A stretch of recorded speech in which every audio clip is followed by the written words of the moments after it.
तस्वुर करें एक ऐसे बादशाह का जिसके नाम का मतलब तो खुशकिस्मत था, लेकिन तारीख ने उससे ज्यादा बदकिस्मत और दर बदर भटकने वाला शहंशाह शायद ही कोई देखा हो।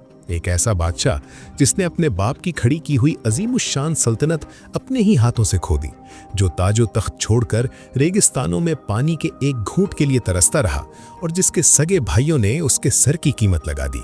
लेकिन फिर 15 साल की दरबदर ठोकरों, जिल्लतों और सहराओं की खाक छानने के बाद वो शख्स एक बार फिर उठता है, अपने दुश्मनों को कुचलता है और अपना खोया हुआ तख्त वापस छीन लेता है। ये दास्तान है एक ऐसी गिरती और संभलती जिंदगी की जो किसी सनसनीखेज फिल्म से कम नहीं। ये मुगलिया सल्तनत के दूसरे शहंशाह नसीरुद्दीन मोहम्मद हुमायूं की मुकम्मल और हैरत अंगेज कहानी है। जब ज़हीरुद्दीन बाबर का इंतकाल हुआ तो 22 साला हुमायूं तख्त पर बैठा। बाबर ने मरते वक्त हुमायूं को वसीयत की थी कि मेरे बेटे, दुनिया की कोई भी ताकत तुम्हें तुम्हारे भाइयों के खिलाफ तलवार उठाने पर मजबूर ना करे, उनकी गलतियों को हमेशा माफ करना। हुमायूं एक इंतहाई नरम दिल, पढ़ा लिखा और इल्म नजूम यानी एस्ट्रोलॉजी का शौकीन इंसान था। उसने अपने बाप की वसीयत पर अमल करते हुए अपनी सल्तनत अपने 3 भाइयों कामरान, हिंदाल और अस्करी में बांट दी। उसने अपने सबसे बड़े भाई कामरान मिर्जा को काबुल और पंजाब दे दिया, लेकिन यही उसकी सबसे बड़ी और भयानक गलती साबित हुई। उसके भाइयों ने उसकी नरमी को उसकी कमजोरी समझा और हर मुश्किल मोड़ पर जब हुमायूं को उनकी फौज की जरूरत होती, वो उसके पीठ में खंजर घोंप देते। हुमायूं अभी अपने भाइयों और गुजरात के बागियों से निमट ही रहा था कि मशरिक यानी बिहार और बंगाल से एक इंतहाई खतरनाक, चालाक और बिफरा हुआ तूफान उठा। ये अफगान सरदार फरीद खान था, जिसे दुनिया शेर शाह सूरी के नाम से जानती है। शेर शाह सूरी जानता था कि हुमायूं जंगी हिकमत अमली में कच्चा है। 1539 ईस्वी में चौसा यानी बैटल ऑफ चौसा के मकाम पर दोनों फौजें आमने सामने हुई। बरसात का मौसम था। हुमायूं की फौज निचले इलाके में खैमे लगाए बैठी थी। शेर शाह ने रात के अंधेरे में अचानक हमला कर दिया। मुगल फौज में भगदड़ मच गई। हुमायूं के खैमे उखड़ गए, उसके सिपाही कट गए। हुमायूं ने अपनी जान बचाने के लिए अपने घोड़े समेत दरियाए गंगा के बिखरे हुए पानियों में छलांग लगा दी। बादशाह डूब रहा था कि अचानक एक निजाम नामी माशकी ने अपना फूला हुआ मशकीज़ा हुमायूं की तरफ फेंका। हुमायूं इस मशकीज़े के सहारे दरिया पार करके जिंदा बच गया।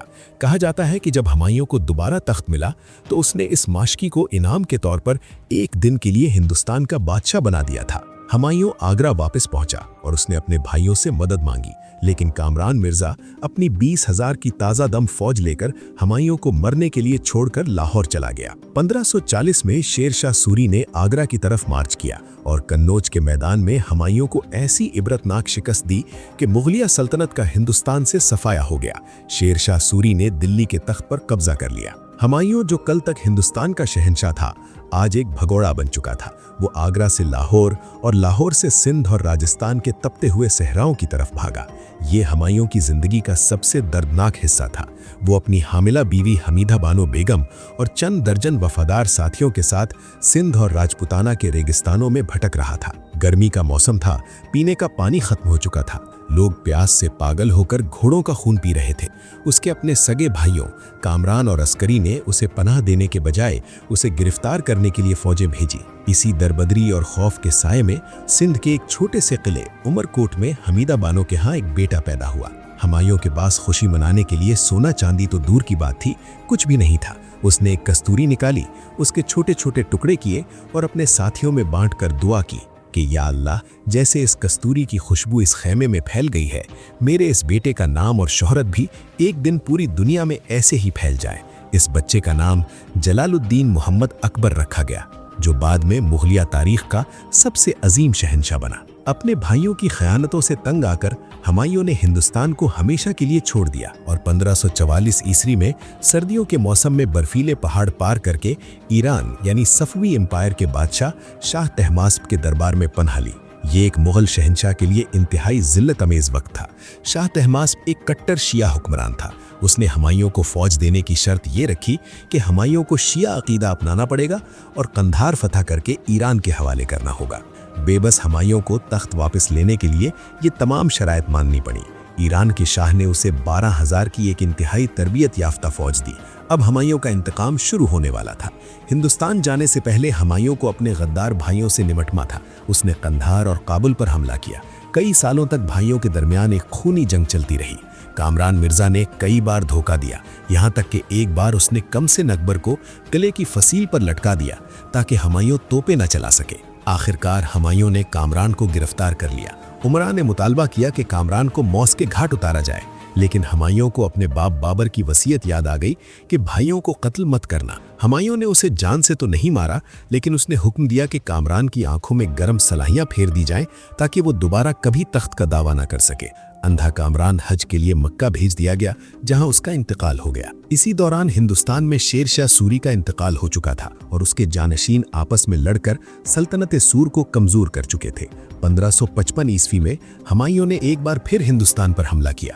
سرہند کی جنگ میں افغانوں کو کچل کر اس نے 15 سال بعد ایک بار پھر دلی کے تخت پر مغلیہ پرچم لہرا دیا۔ در بدر بھٹکنے والا مسافر بالآخر اپنے گھر لوٹ آیا۔ ہمایوں کو اپنا کھویا ہوا تخت تو مل گیا تھا، لیکن وہ اس تخت کا سکھ زیادہ دیر نہیں دیکھ سکا۔ دلی فتح کرنے کے محض 6 ماہ بعد 24 جنوری 1956 کی شام تھی۔ ہمایوں دلی کے پرانے قلعے میں اپنی لکڑی کی بنی ہوئی انتہائی شاندار اور اونچی لائبریری شیر منڈل کی چھت پر بیٹھا آسمان کے ستاروں کا مطالعہ کر رہا تھا۔ جیسے ہی وہ سیڑھیوں سے نیچے اترنے لگا، قریبی مسجد سے مغرب کی اذان گونجی۔ ہمایوں جو اذان کا بے حد احترام کرتا تھا، اس نے وہیں سیڑھیوں پر گھٹنے ٹیک کر بیٹھنے کی کوشش کی۔ اس نے اپنا پاؤں اپنے لمبے شاہی لبادہ چوغے میں الجھا لیا۔ اس کا پاؤں پھسلا اور وہ گول پتھر کی سیڑھیوں سے سر کے بل لڑکتا ہوا نیچے آ گرا۔ اس کے سر کی ہڈی ٹوٹ چکی تھی۔ 3 دن تک موت و یاد کی کشمکش میں مبتلا رہنے کے بعد 47 سالہ شہنشاہ ہمایوں کا انتقال ہو گیا۔ مشہور برطانوی مورخ سٹینلی لین پول نے ہمایوں کی زندگی کا نچوڑ ایک ہی جملے میں نکالا ہے: ہمایوں ساری زندگی ٹھوکریں کھاتا رہا اور بالآخر ایک ٹھوکر کھا کر ہی اس دنیا سے رخصت ہو گیا۔